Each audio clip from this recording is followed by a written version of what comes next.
Hello guys and welcome back to MS Tech Tutorials, and in today's video I'm going to be showing us how to fix Black Ops 6 Fatal Error Crash on startup, and let's get straight into it. So the first thing that you guys can do is simply open up Steam, and before you actually open up Steam, look for it on your desktop, right click on it and hit run as an administrator and open up Steam this way. Once Steam is open, you want to go over to library, you want to look for Call of Duty. I'm just going to use a random game as an example because I don't have it installed, but right click on it, hit properties, and then from properties you want to go over to installed files. From installed files, hit verify integrity of game files. Now you want to do this because if you have any files that are corrupted, this will fix that issue and it will stop the game from crashing. And once you do that, you guys can X out and open up Black Ops 6.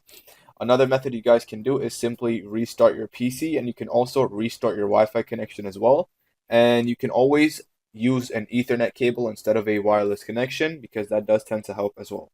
And once you do all of these methods, you guys should be good to go, and that is it. So thank you guys for watching. Make sure to give the video a thumbs up, subscribe to the channel, and have a great day.